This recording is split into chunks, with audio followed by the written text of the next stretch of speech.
Alors, volée ou non, la peau des légumes, elle n'ira plus à la poubelle. Vous savez, ça fait beaucoup parler. Dès le 1er janvier, tous les Français devront, selon la loi, trier leurs déchets organiques. On en parle avec Noémie Furling. Bonsoir.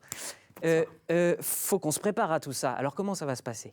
Alors en effet, ce sera notre bonne résolution 2024 à tous.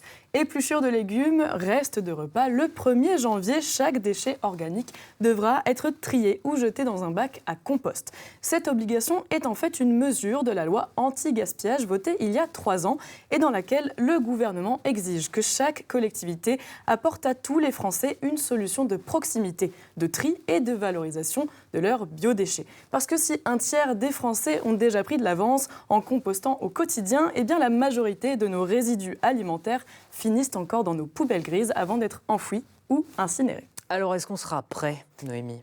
C'est la course contre la montre pour les collectivités locales, puisque vous vous en doutez, pour un tel projet, il faut du temps et de l'argent. D'ailleurs, l'Agence de la transition écologique annonce déjà qu'au 1er janvier 2024, eh bien, seule la moitié des Français auront une solution de tri à proximité. Mais pour accélérer le processus, certains organismes spécialisés accompagnent des acteurs locaux dans leur transition à Saint-Quentin, par exemple. Le réseau citoyen Compost veut aider les restaurateurs ou encore les cantines scolaires à réduire leurs biodéchets et à les revaloriser. La coprésidente du collectif, Morgane Nourri, nous explique comment écouter.